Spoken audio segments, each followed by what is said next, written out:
And joining us now is the voice of the Cougars, Greg Wrubell, who is also back in Studio B, and as he is so often, the genesis for our stat of the day. Hit it! Again, courtesy of Greg Wrubell. Saturday's game versus Boise State will be Kalani Sitake's 70th as a BYU head coach. A victory would give him 44 wins. Now, notably, after Lavell Edwards' 70th game, he had 44 wins. How did you stumble upon that gem, Greg? Well, just to be accurate there, Lavell actually picked up his 44th win in his 69th game. Okay. But after 70 games, he had 44 wins. So he lost the 70. He did. Yeah. So the point was, after 70 games, each would have 44 wins if indeed BYU defeats Boise State on Saturday. So yeah, so I ever since Kalani made the reference, I think early, it might have been the day of his press conference. It was like in a coach's show, right? Yeah, I forget when he said it, but he joked about wanting to be the Polynesian Lavell. Yes. Yeah. And I thought how cool it was that, you know, Lavell's last game as the head coach, you know, Kalani played in that game, you know, and it was Kalani's last game as a player, was Lavell's last game as a coach. And, you know, I still remember the shots of Kalani hugging Lavell on the sidelines as the seconds ticked off in that Utah game. So, you know, clearly there was a bond. And then for Kalani to get the job while Lavell was still with us and have that transition kind of take place, I've always appreciated the connection between Kalani and Lavell. And a lot of them, and again, they're different guys, clearly, right? But sure, there's a real, there's a warmth and a genuineness and a sense of love and affability and real and all these things that kind of tie the two guys together. And so I've always liked kind of tracking Lavell's start, you know, the start of Lavell's tenure and the start of Kalani's tenure over the years. And they've had a couple of touch points over the years as they start off, because it took a while for Lavell to really get the thing moving and really clicking. You know, he kind of had his, maybe he didn't call it that, but his 5-year plan that really started to bear fruit after season 5 or 6. And Kalani's kind of in that same mode in a lot of ways. Now, both guys picked up the programs at different times, but each had challenges unique to their era. And now Kalani's kind of got it rolling a bit. It's just kind of funny that if you hit that number, that they both kind of be at the same spot, with hopefully the best in front of Kalani still. Sure. And for crying out loud, both had their losing season in the second season. Yeah. It's just wild, the parallels. Yeah, there's an early dip, and then you recover, and so I think it's kind of cool. And again, we can only hope that, you know, Kalani's next 10, 15, 20 years are successful as Lavell's. Let's go. But you know, I guess the point you want to touch on is that it takes a little while to kind of get your thing really, really rolling, and I think that's where Kalani is now. Yes, sometimes it's super fast, like, you know, 12-0 for Gary Croton, and then, you know, 3 losing seasons. So it's like, was that Lavell's guys that they just figured it out and then got figured out? I don't know.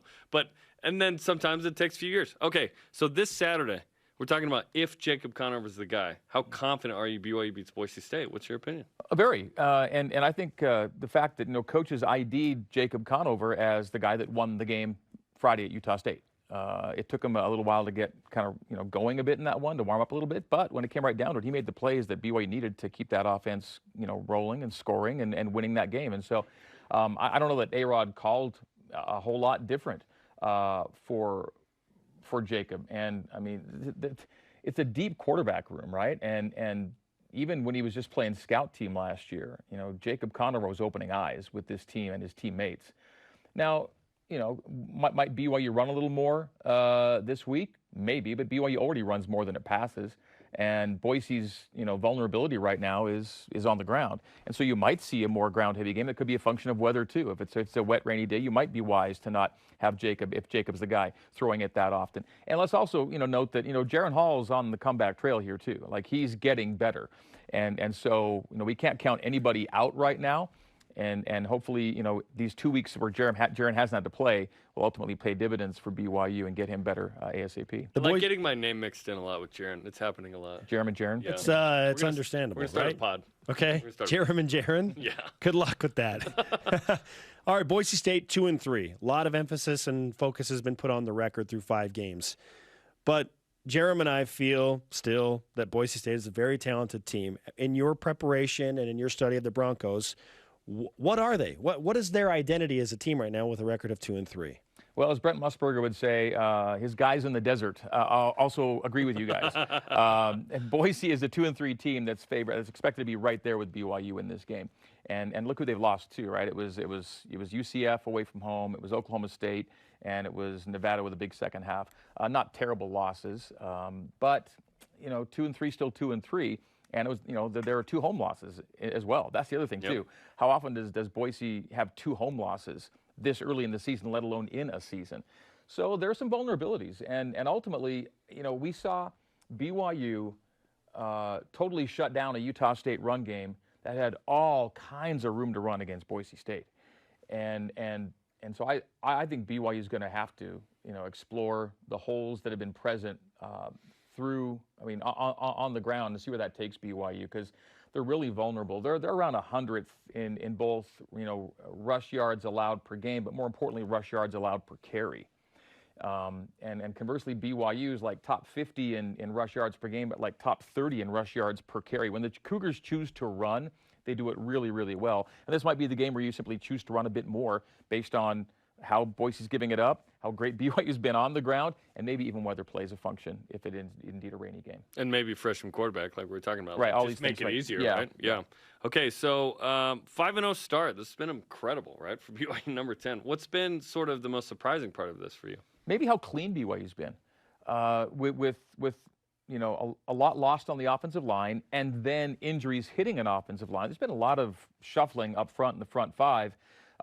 Quote-unquote new OC. We know Ayard's not really the new OC, but, ultimately it's his game for the first time, start to finish, and there's been absolutely no loss in continuity whatsoever that way. And the fact you've had to use 3 quarterbacks. So if you go, largely new and shuffling offensive line, 3 quarterbacks, new OC, wow, to be so clean, a top 20 team in red zone touchdown percentage, a top 15 in red zone scoring percentage, 2 turnovers through 5 games. Amazing. Clean, sharp, productive when they need to be. So if not, I'm not going to say like, oh, I'm blown away, but I guess you're pleasantly surprised that you'd start these 5 games with all those things being there, all those elements, and still you're winning and you're not turning it over. And you're not getting penalized very frequently. I mean, they're a low penalty team, and again, penalties aren't the biggest, determinant for win or losses. Right. But it's when they come and how they come, and BYU hasn't really been hurting itself that way either. So clean, and that's maybe not the huge surprise, but a nice thing to see in 5-0. And the fact that BYU's played 3 quarterbacks, just insane in this. Well, yeah. Like if you had said Taysom Hill's the starting quarterback, does BYU get to 5-0 preseason? We're like, listen, 4-1 would be incredible. No, it's been 5-0 with 3 different dudes. Yeah. That ability for him as the QB coach as well to prepare those guys is really significant. No, it's like, last year Zach was the guy 1 through 12, right? But as we talked about many times, that's the exception, not the rule. I think A-Rod on Coordinator's Corner said of the 130 FBS teams, roughly 20 get through a year with one guy. That's unbelievable. Crazy. So a large majority will need more than one, and BYU's already gotten to 3 through 5 games and still where they are. It's really, really impressive. And one of the great things too about when you're pitching your quarterbacks, you're not just blowing smoke when you say there's a good chance you'll play. No, there's a really, really strong chance you're going to be needed. So don't think anything other than that. So it's great to be deep that way. Greg Wrubell, the voice of the Cougars, is with us on BYU Sports Nation. The defense, we noted a couple of times this week now, holding opponents at least 4 of the 5 to 20 points or fewer. What has been the most impressive part about BYU's defense, statistically speaking? It's points. It's all about the points. I broke it down this week, and I had to go back to 1984-85 to find the last time BYU had this many games allowing fewer than 28 points or fewer than 4 touchdowns, right? And so that's a pretty long run where no one really got off on you. No one really got loose on you. And this year's schedule is different than last year's schedule. That said, the P5s BYU played never got out of the teens. Arizona State could have easily done that, did not. Oh, they're a really good team. Yeah. They're actually a really good team. In fact, they're back in the rankings, right? Back in the top 25. BYU kept that team in the teens. That's saying something. So to me, it's all about the points allowed. And BYU's, they've given up some long drives. They've had a tough time getting off the field on some third downs. But ultimately, when it comes time to either take the ball away, which they do really well, or stiffen up in scoring territory, which they do really well, that's what's keeping the point number down. And so BYU is keeping things in front of them, quote unquote, and when it really matters, paying off with a tenacious, ball-hungry defense, and a defense that makes it really hard to get in the end zone when you've got a chance to score. So they'll, not that it's purely like they want to give up long drives and are okay with giving up, third down conversions, but ultimately, if teams are playing from behind and they're going to have to use a lot of snaps and a lot of plays and a lot of yards to get where they want to go, and they don't get there eventually, and ultimately BYU will take that trade-off. As a play-by-play, are you used to the line changes for BYU defensively? Yeah, now. Yeah. It's unique and different, but BYU's trying to stay fresh. Right. And 7, 8, 9 guys sometimes at a time will be going off and coming on. And we had an 11 last year, I think, right? Once or twice. So then that's the way, Coach E and Coach Sitake choose to roll. And you cannot complain with the way it's all turned out, because ultimately it's points allowed, and that's what BYU is doing really well. And it helps too when you're playing with the lead all the time, right? Right. BYU hasn't trailed. The stats out there, right? I mean, there are 4 teams that haven't trailed yet this season. BYU is one of them. The last game they trailed in was San Diego State last December. And so when you play with the lead, you've got a nice comfort zone that kind of helps everybody play better complementary football. All right, Greg, I'm interested to hear your thoughts on Zach Wilson and what he did on Sunday with the New York Jets in the NFL. Do you feel like this is the turning point for Zach, or do you feel like it's going to be a little more up and down just based on how the NFL is? Well, whether it was the exhibition season or even the first couple of games when, he struggled with interceptions, but the ingredients were always there. You could still see it, and it's a function of time and timing. And if you give Zach enough time, or even if you don't and allow him enough space to make his own time, he will cut you apart, and that's what he's been doing. And I guess I really love how so many eyes get opened, from people who've been around the NFL a long, long time. They're seeing this guy going, he's making wow throws, and he's only a rookie, and he's just barely games into this, and they're not a complete team around him yet, and they struggle to protect at times. But he's doing these things that we saw for so many times that, that's who he is. But doing it at the next level is the coolest thing. And again, seeing NFL veterans just so impressed by this guy is one of the neatest things. Well, it's NBA veterans too. Yeah, clearly everyone is. Yeah, Draymond. They are taking notes. They are taking notes. Yeah, Draymond Green a couple of games ago or whatever, right? Women's soccer tonight. On Saturday, BYU just blows out Gonzaga in a had to have it game. So first, let's talk that performance. Then let's talk about the bat. Yeah, the bat situation. Yeah, well, first of all, they go to Gonzaga, and Gonzaga was ranked 16th, and program record 8-game win streak, and thinking this is the year they might finally get BYU, because they've never beaten them, and then BYU. But it was a very close game. It was 6-1. Yeah, here's the thing. Gonzaga had allowed 3 goals all year. Okay, they'd allowed 3 goals in 11 games, and BYU had 4 in the first 15 minutes. That's amazing. So that was just the ultimate, here we go again for Gonzaga. So the cool part is they won 6-1. And then with 10 minutes to go in the match, bat on the pitch. And I think the reason the bat was lying on the pitch, we believe he got stepped on. Someone did step on the bat. And so that's why he was a little bit concussed, maybe, and wasn't able to just completely fly away immediately. The bat's out 2 weeks. We heard. So the bat pinchers, bats in the protocol.